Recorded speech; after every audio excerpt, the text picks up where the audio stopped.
Now, today's reading ends again with a quote from the poet Hebel, comparing human beings to plants which need roots to bear fruit. And Heidegger asks us to ponder this, which is to say we have to think it through, not accept it or either reject it, but to consider it, to treat it as an object of meditative thinking. I mean, it's easy enough to treat it as an object of calculative thinking, and to go into class thinking, what do I have to know for the test? What is the principle of this work? You need roots to bloom and bear fruit. That's the principle, and therefore I will accept that and be ready for the test. And that wouldn't be thinking about it, although that might be calculative thinking. Take the given and see where it goes forward. But Heidegger wants us to ponder it and to look backwards and to consider whether it's true. And of course, to ponder a thing, to consider whether it's true, is much easier to do if you can also think that it might be false. And that may be the case. Maybe you don't need roots in order to bloom. Plants clearly have no flowers without roots and no fruit without flowers. But human beings are not exactly plants, although maybe a metaphor that compares us to them could be accurate. But the metaphor is not proof. It's only a statement and a suggestion for thinking. We know from our own syllabus that Descartes denied this, or he would have denied it if he had considered it, and asserts exactly the opposite. There's no fruit with roots. That's how Descartes sees things. Because the roots are corrupted, they're full of error, and therefore the only fruit that you can get from erroneous roots is erroneous fruit. Since the past made mistakes, the only thing that happens if you stay true to the past is more mistakes. And that it's the scientific method that will produce fruit for human beings. The great technology that Heidegger talks about, which, as Heidegger never denies, does pay off with many useful things for us.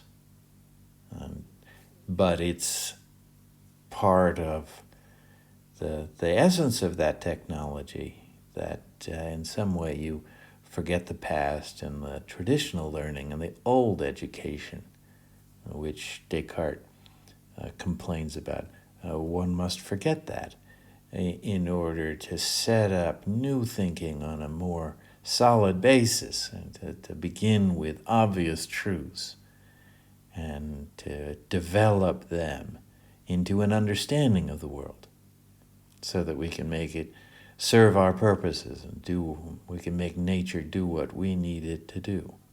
So we are asked by this author to ponder this statement, and pondering means holding our minds open to the truth of it, but also that it may be false.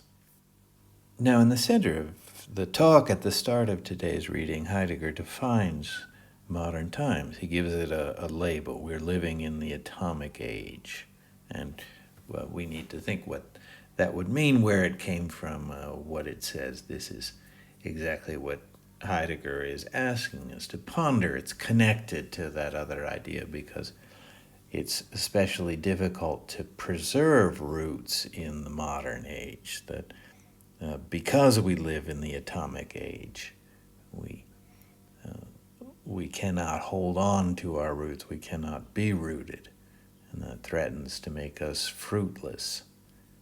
But before we go any further, we should take a moment to try to avoid a certain mistake, which would be natural, but which won't help us understand the book. That the problem that Heidegger sees is precisely not that the atomic age brings us atomic weapons and we might blow ourselves up. We now have weapons so powerful we could destroy the entire earth and therefore destroy humanity. And of course, this is in a way the most fearful thing that we could think of, the worst disaster that anyone could imagine, and it's a kind of reality for us. But Heidegger wants to point us away from that. He does very clearly point us away from it. So here on page 52, you can see at the bottom of the page, simply lays down his rule for thinking. Precisely if the hydrogen bombs do not explode and human life on Earth is preserved, an uncanny change in the world moves upon us. So, uncanny is strange, hard to think about, unprecedented. Something that makes us uneasy and doesn't let us know where we are or understand things that ought to be familiar. So we have to accept that as Heidegger's rule if we want to follow his argument. He's talking about the atomic age as the atomic is the thing that defines our age. He's talking about the problem that comes to that. But the problem explicitly is not the problem posed by the extremely powerful weapons that are available in the atomic age, but a certain strangeness that comes upon us. Even if, as he confidently asserts, the human race will organize itself to keep this worst disaster that's now possible from happening. And yet there still is a problem. So don't be misled and go down the wrong path. If I switch now to page 56, you can see at the top of the page the one-word sentence, no, at the very top line. And if we look back at 55 to see where that answer came from, what was the question? So the last paragraph on the page. But for the time being, we do not know for how long man finds himself in a perilous situation. Again, to live in the atomic age has a certain danger, and we naturally think that that danger is the danger of nuclear bombs exploding and killing us all. Why, says Heidegger? Just because a third world war might break out unexpectedly and bring about the complete annihilation of humanity. And that's what he's saying no to. So we have to pay attention to his words and not go down the wrong path.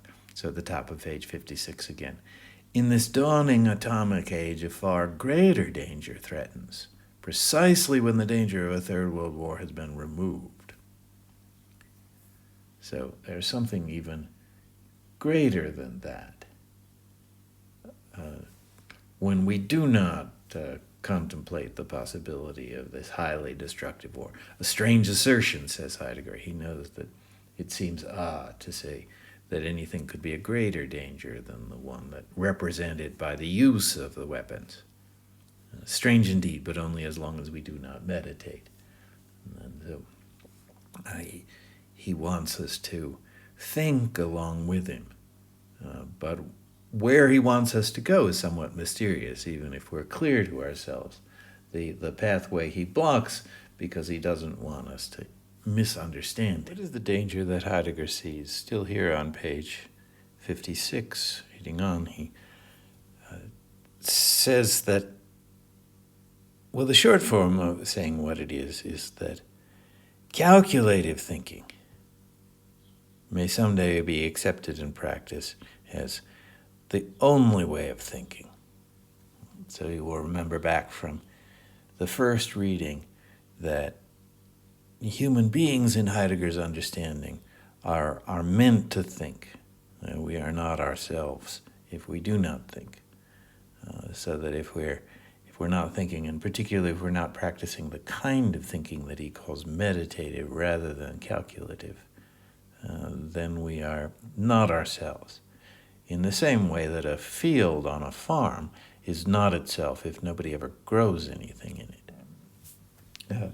So what is the danger that, not the obvious danger of bombs falling and the great death and destruction would come from that, but the the necessarily not obvious danger of what would captivate, bewitch, dazzle, and beguile us. And so all of those are words for being distracted, having something on your mind that prevents you from thinking about something else.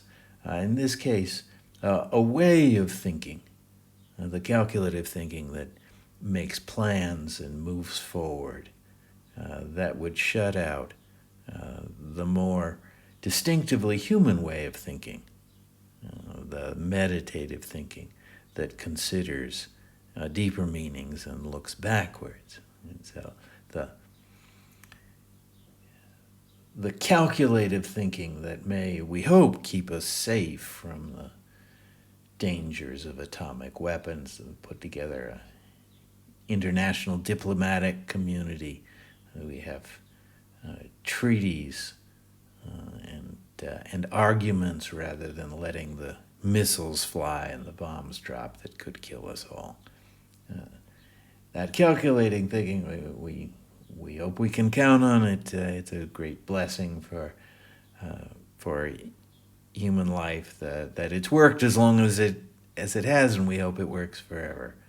That calculative thinking is not our real rescue, because while we put ourselves in the hands of calculative thinking to produce atomic technology and then perhaps even save us from the worst dangers of atomic technology, may dazzle us, distract us from a more fundamental human activity, and that, Heidegger says, would be a greater loss, and perhaps the greater is not what we need to think about, but just to try to understand what sort of loss would it be.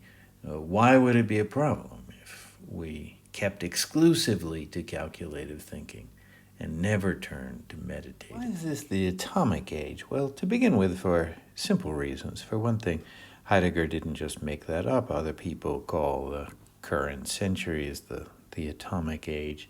It's part of an old habit that we tend to label a time by its most advanced technology. So if we look way back in history, there was the Stone Age and the Bronze Age and the Iron Age, and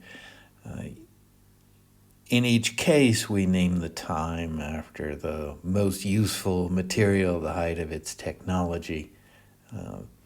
But the important thing is that Heidegger not simply accept this according to common practice, but what it means to him, what he saw as a reason to accept this designation. And the basic idea is that the atomic technology, in his understanding, holds out the promise of solving all of our problems, or giving us the ability to make anything into anything. And it's that wonderful technology and then that grand promise that we can have what we want, which from the darker side suggests to him what we need to worry about, because we may be able to do so many of the things we want that we are unable to think about what we would like to do and why we would want any particular thing. And we can no longer locate any understanding of what a thing is in order to start thinking of what we would like to do with it. And it's that basic confusion disguised by the great promise of power and happiness. That is what Heidegger calls uncanny. It says unusual, hard to think about, disturbing for in no concrete or definite way. That is why he wants to think of this as the atomic age.